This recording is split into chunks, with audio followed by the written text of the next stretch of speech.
In the evening, Las Vegas shone as if the whole city had decided at once to prove that light is stronger than conscience.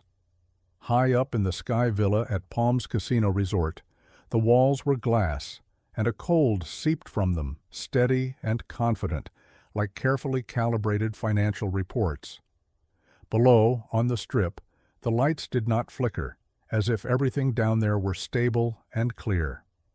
Up above, though, a dinner was being prepared that was meant to cement the image of success for the Gorin Hospitality restaurant chain, and at the same time hide what could no longer be swept under the rug. That day, Marina Lavina knew that luxury would not save the people who would soon receive layoff emails, and it would not keep at the stove those with mortgages and children. She still counted her steps, because the habit kept panic at bay. The route from the garage on Tropicana to the elevator, then the passage to the service corridor, 2 turns to the technical room, and another 28 steps to the door, behind which the media server stood.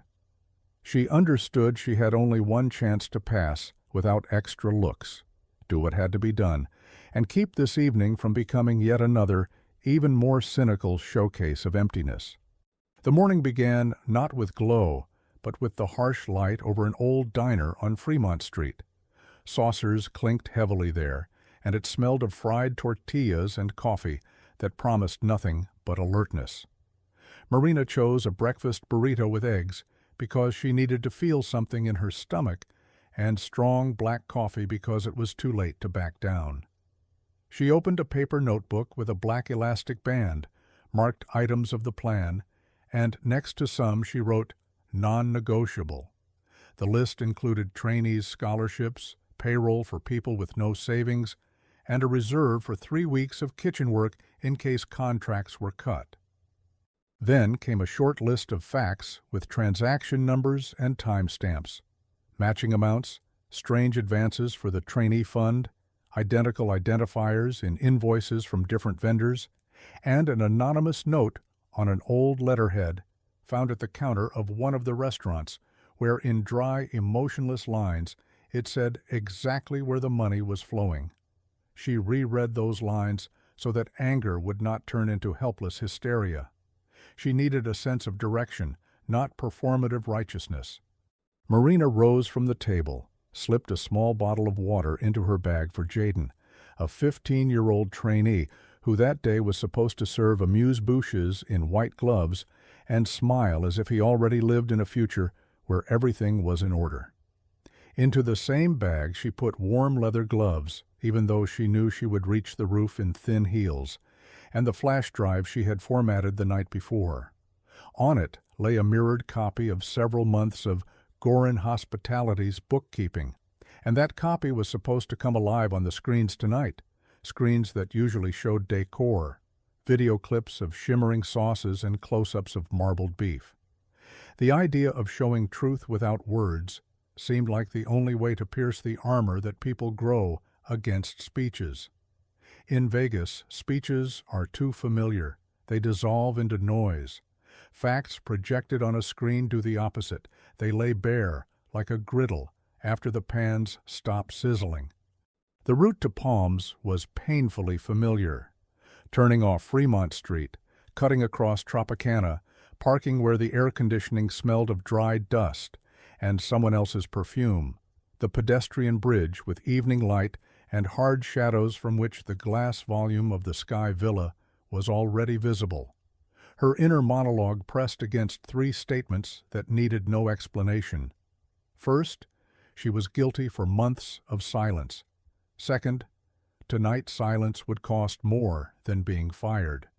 Third, if she did not protect the people for whose sake she had tolerated compromises, then all of this turned into an empty role. It was important to phrase these lines without prettiness. Only blunt words kept her from the doubts that inevitably come when you realize the price of simple decisions.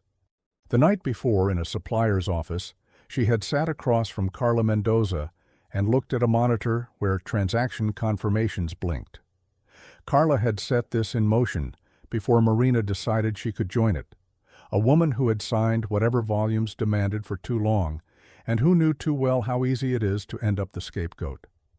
Carla's price for intervening was concrete: lost bonuses, a likely contract split, anxiety for her staff who had no idea this autumn would be a turning point. Carla did not try to make herself a heroine, and that was exactly why Marina trusted her. When people do not promise salvation and simply give access to numbers, they are easier to believe. That is how a link formed where each understood her part and did not overstep. Carla took on the freezes and technical coordination with banks. Marina took on the cascade of internal commands like a Yorkshire Terrier, gnawing at the ankles of false stability, stopping the kitchen in case of critical matches, switching brand accounts offline, suspending POS systems to prevent charges under old agreements. This was a plan not for heroes, but for people who were installing at least some kind of bearings in chaos. The supplier's internal compliance had felt pressure for a long time. Where there should have been negotiation, a familiar technique appeared: fines, kickbacks, threats of cancellations through PR pressure, and assurances that, after a small concession, a very profitable quarter would arrive. Marina knew the details because she herself had supported several of those conversations when survival meant keeping the kitchen alive. The guilt lay heavy on her, and she did not indulge in self-flagellation only because she understood that if she lost her head in a private courtroom against herself today, there would be no kitchen, no people, and nothing to come back to tomorrow. So she defined the task: not to dethrone a villain, not to build a moralizing scene, but to open the circuit. That meant showing the money where people were used to seeing fireworks, and giving people a tool so they could decide for themselves what to do next. In the corridors of Palms, the smell of polish on marble and the light scent of old carpets mixed with conditioned air. Security watched warily, because every big evening comes with a risk list, and Marina's name in their system was marked Operations Director and Access to Staff. Her badge was valid, and that lawful appearance turned out to be the safest disguise. She was not playing a role. She simply walked where she always worked and made her routine moves. On the media server, one playlist had to be switched for another, and to anyone but the text that contained no revolution. The revolution would be the moment of launch. Until then, one long breath. Inside the Sky Villa, the hall gleamed to the point of not feeling like a hall, but a flight. Glass walls, an infinity edge pool, pre-tuned projectors, the sounds of mic checks. Flatware lay perfectly on the tables, and that symmetry irritated with its smug rightness. In such places, it is easy to forget a simple fact: a knife and fork do not in themselves signify justice. They are just pretty props that cameras love. She scanned the space and marked the usual points for catching attention: the central screen, the side panels, two narrow screens along the edges where sponsor logos usually appeared. Today they would show not logos, but plain lines: date, time, payer account, recipient account, amount, memo. None of those screens were built for truth, and that was why the truth worked better on them. Marina saw Jaden at a service table. He was very serious, like any teenager who suddenly believes he has a chance and tries to hold himself professionally so as not to betray delight. His jaw was tense, as if he had promised himself not to smile without reason, and his hands were washed to a squeak. Marina slipped the small bottle of water into his apron pocket beforehand, because she knew how quickly the mouth dries under air conditioning, and for a moment she felt calmer. Everyday care brings reality back. If a child and a bottle of water are in the room, then there is still space for something simple and human. That thought helped her through the glare of PR cameras and the keen eyes of those ready to buy any version of reality as long as it photographs well. Marina knew her ex-fiancé headed the agency serving the patrons, and knew he would be there to freeze her with a look. She did not search for his face. It was enough to know he was in the room doing his job. This fact did not change her task.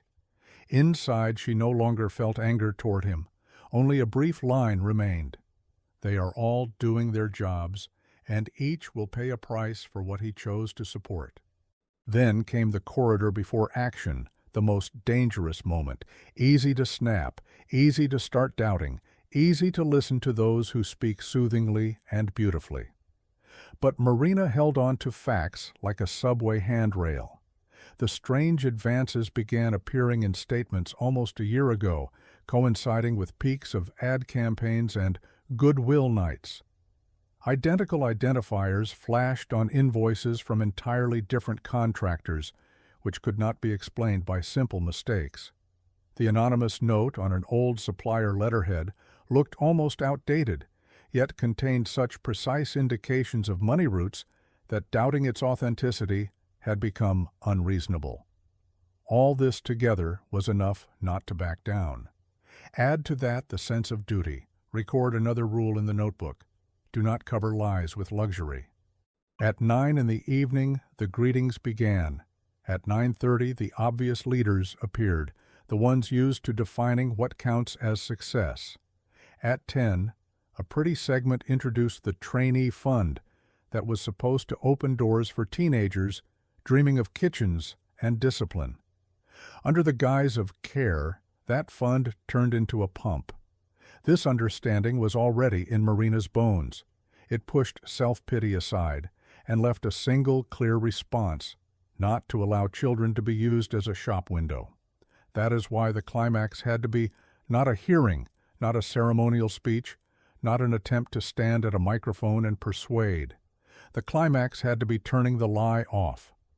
The synchronization with Carla happened with almost no words. Both were guided by a clear premise. They were not judges or prosecutors. They were operations people. That meant they knew how to build schedules and respect timing. At 22:07, the bank was supposed to hang for a short window when freezes on linked accounts could be set. At 22:08, screens 2 and screens 4 in the hall had to take the stream from the flash drive.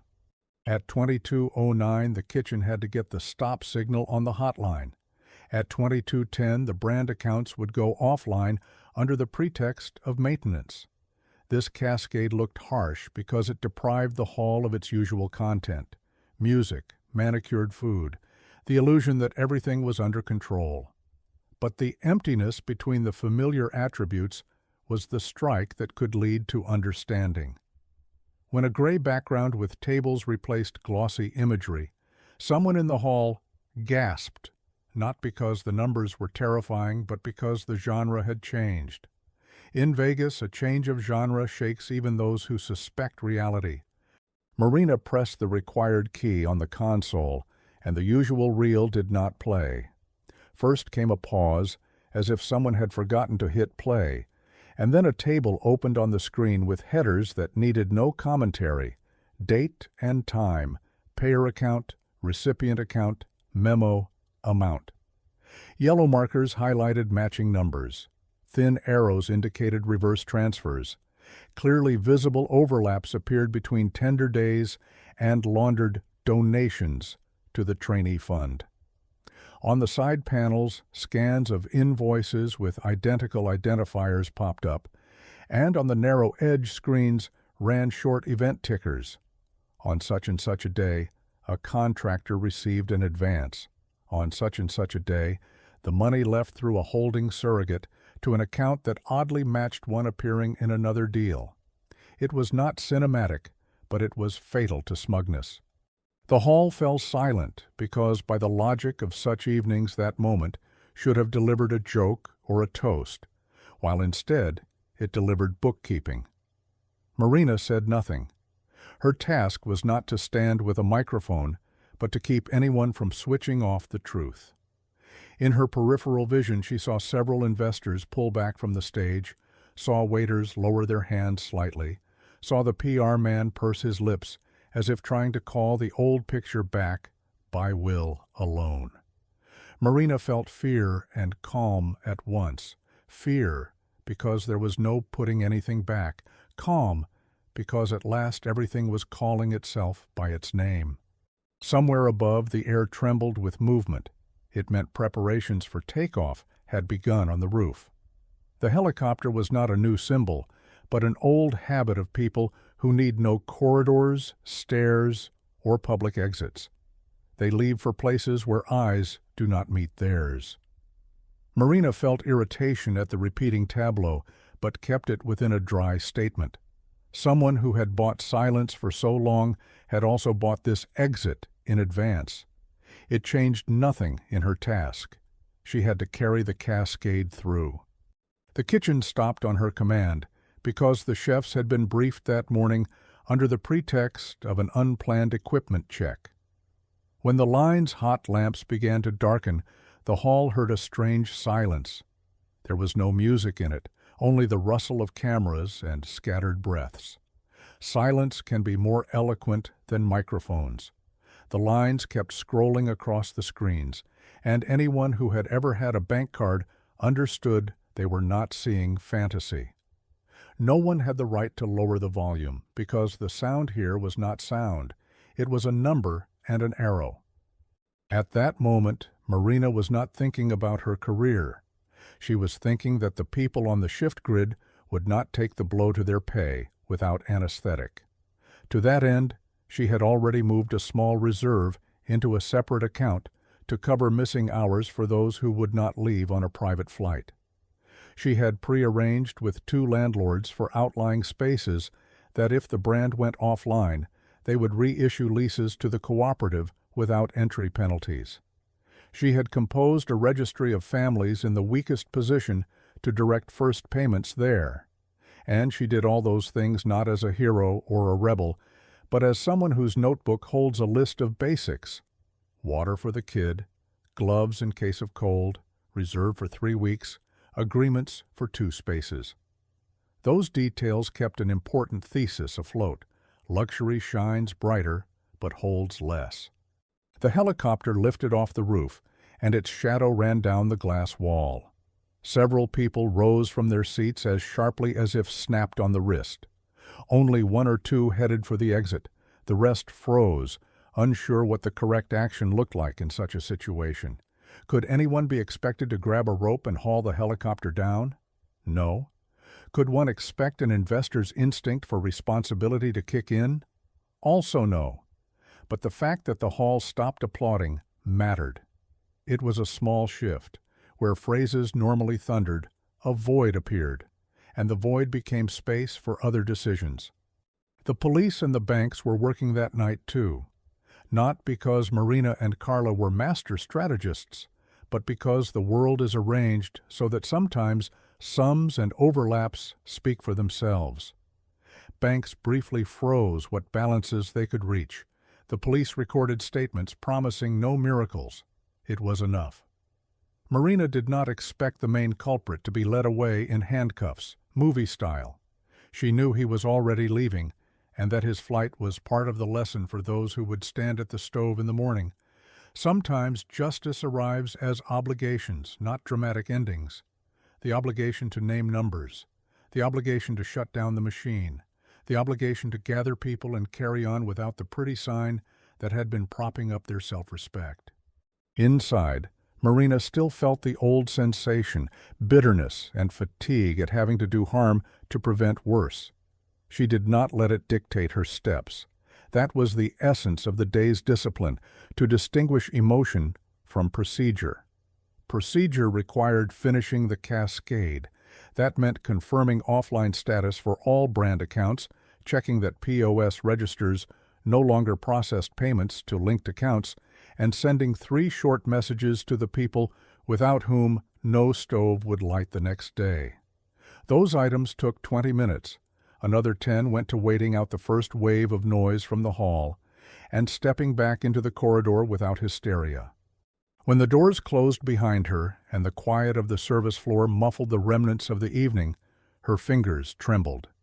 She set the gloves aside, checked her notebook again, and wrote 3 lines: kitchen, stop, screens, showed, helicopter, departed. Next to the helicopter line, she added a little note in the margin: money flies off, people remain.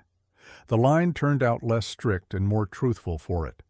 Her task was to stay with the people, That meant not letting herself break into quotes and pathos. The night passed in phone calls and brief meetings. People said different things. Some blamed her for wrecking things, some thanked her, some asked what came next.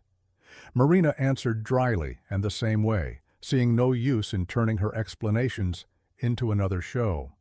She repeated the same framework: reserves for the coming weeks, agreements for 2 small spaces, a plan to open a cooperative kitchen on simple dishes that do not require expensive sourcing, and a path for trainees so scholarships do not depend on one person's whim.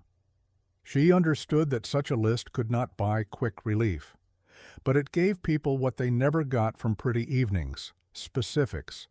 In the morning, the air over Vegas was clear, as if the night had burned away in a single flare and left only sharp highway lines and faded signs on the outskirts. Marina got in the car and went to see the 2 spaces they could quickly turn into a kitchen. One had scuffed linoleum and a tired vent hood. The other had honest beige walls that smelled of bleach and something long forgotten. In the first, she pictured how she would lay out the shift schedule. In the second, how she would put in a 3-burner range and tack a paper task list on the wall. No gloss, and certainly no infinity edge pool. Just tile, a faucet, steel tables, and timetables. Those things seemed more beautiful than any glass ceiling because they promised one thing: work. She met with Carla in a small corner office where the coffee was like gasoline and the chairs creaked like old violins. They verified that the freezes held, that the line employees were receiving short transfers to their cards, that several suppliers had agreed to switch to payment after delivery to keep jobs. Carla looked tired, but the tiredness held no emptiness. It contained the relief of someone who had made not a perfect choice, but a right one. Marina recognized it because she had seen the same in her own face on nights when she had to close a restaurant for a sanitation failure rather than feed people with doubt in her voice.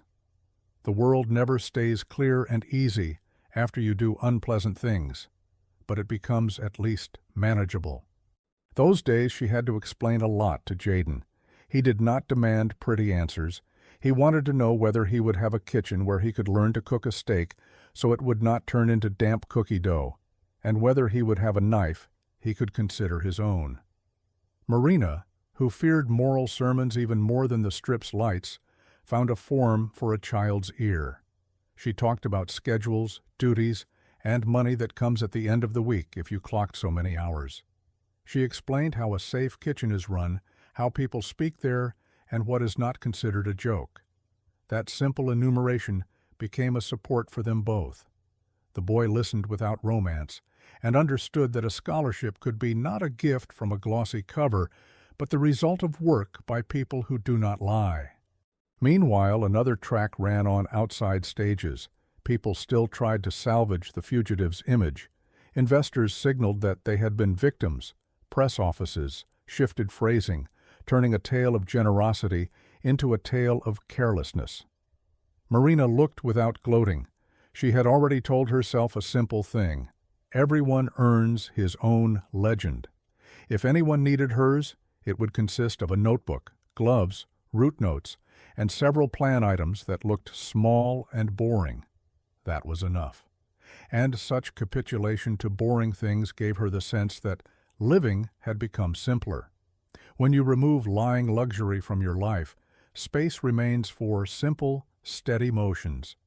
A week after the evening, they opened their first tiny kitchen on the outskirts, where the window had no blinds, and on the sill stood a ceramic mug with honey, the same mug Marina for some reason had carried from her old apartment.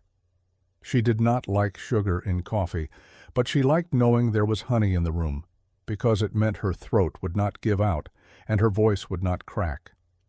Beside it lay the paper notebook with the black elastic, filled with shift rosters, payroll obligations, contacts of those who must not be left without a call. On the wall hung an old kitchen timer that ran a little slow, and that made it almost homelike. Jaden arrived early, changed shoes, washed his hands to the elbows, and set down a slim notebook on a chair in which he was already writing adult-style notes about dressing salads and how many seconds to keep each pan on heat. Marina watched and understood that an ending need not be loud. Sometimes an ending is silence, in which you do not feel the urge to justify yourself to anyone. She took out her phone, noted 5 tasks to finish by evening, checked off 2 already done, and felt a fatigue that does not destroy but densifies.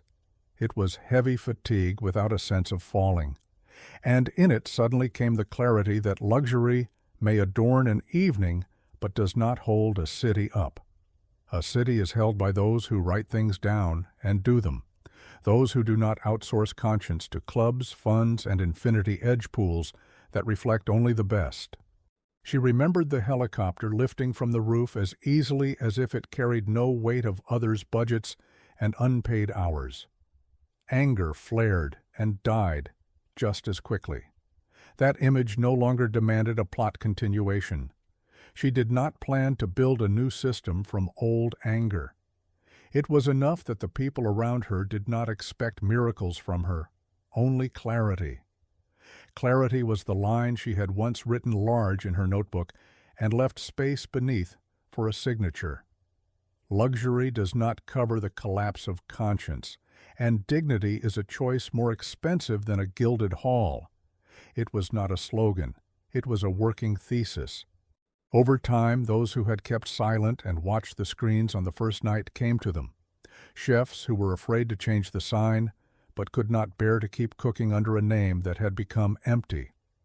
2 suppliers came who had once been pressed with fines and brought fair terms. A woman from accounting arrived who knew how to set up a cooperative and did not require gratitude speeches. Each had a motive. Marina did not turn those motives into symbols. She simply wrote their names, phone numbers, duties, and deadlines. Sometimes she added a small dot of honey in the margins because she had come to like not only drinking hot water with honey to spare her throat, but also leaving little blotches to remind herself that sweetness in life should be measured. A few times journalists came by. They wanted emotional scenes and big statements. Marina offered only what she considered acceptable, facts already available, and things that could be verified. She did not use children as props, did not place Jaden in front of cameras, did not make the kitchen a temple. It mattered to her that this new home stand not on slogans. Then it would survive another season when people would want to smash at gloss and forget about tables. She realized something odd. The drier she spoke, the more easily listeners trusted the content. In a city built on promises, sometimes the most radical practice is refusing to promise. Sometimes she wondered what would have happened if they had given a long speech under camera flashes in the Sky Villa. It would likely have become one more program segment, beautiful and useless. And every time she returned to the moment when lines froze on the screens and the hall went quiet. Her inner voice said that was exactly what was needed. Not because numbers are holier than emotions, but because numbers give people a chance to decide. When people are given a chance to see, they start taking responsibility. When they are told stories, they often wait for the next storyteller. The lesson was harsh, but fair. You do not have to persuade those who can read. From time to time, emails arrived promising wonders, new names, quick restoration of the brand, a return to the center. She read and closed them, having learned to call temptation by its name. The quick path back into the glow will always be nearby, but returning to glow does not make a kitchen more honest. Her world now had far less shine and far more structure. That did not deprive her of joy. Joy lived where someone, for the first time after a month of chaos, received a paycheck on time, where a trainee watched his knives and showed gratitude not with words, but by how he put them in the drawer, where a supplier stopped staring at the floor when talking about terms. Those things will not open the evening news, but they keep the ceiling from falling. Closer to winter, Marina stopped counting steps to the Palms elevator because those steps were no longer her route. Now she counted the steps from the kitchen door to the far fridge, because there was always a risk of slipping on the tile if someone had spilled water. She counted not out of superstition, but out of habit. Numbers tear away the Velcro of worries. The count sounded like a survival rhyme. She had little energy left for excellent news, but enough for average reliability. And she realized something else. Average reliability often saves people better than some genius bravery, which inevitably asks to be paid in others' time and nerves. Sometimes in the evening, as the kitchen quieted, she set the ceramic mug with honey on the sill, opened the notebook, and reread the thesis she had once printed in thick strokes. New lines now followed it. We do not romanticize humiliation. We do not put children on display. We make sure wages come on time. We do not mask evil with the word fund. We do not replace actions with speeches. We do not hide responsibility behind lights and glass. Those lines were not beautiful. They were workable.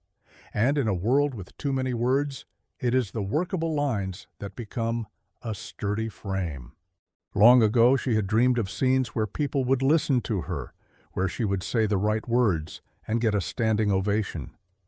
Now she knew that ovations can be a fall. Far more valuable is what no one sees. Tomorrow's shift list, someone's hours report, a small scholarship that arrives on time, and a boy sharpening a knife not for the picture. That did not appear all at once, but through a draining series of days when everything seemed too small and too boring to be called a victory. But that was the victory, a chain of practical wisdoms against the craving for shine. Outside, the city still rang like a casino that knows no words but more and now. Sometimes Marina caught herself wanting to go in and retrieve some old comfort. The sound of ice in a glass, the soft carpet, mirrors that make a person look slimmer. But she went back to the kitchen where everything is simpler. A knife is a knife, an hour is an hour, a stove is a stove. And when on such evenings someone asked whether she had changed, she answered inwardly and dryly, she had stopped mistaking light for truth. It did not make her happy every day, but it made her honest. It did not erase the past. There was still the helicopter, the empty safes, and the polite smiles of those who look away at the right moment. But now there was a new frame next to it, the sill of a small kitchen, a ceramic mug with honey, a paper notebook with a black elastic, a neat roster of shifts, and several last names for whom this month would work out. And in that frame, there was enough meaning not to seek salvation in someone else's glow. Luxury truly does not cover the collapse of conscience. Dignity truly is more expensive than a gilded hall. The rest is working days that add up to a life fit for looking people in the eye.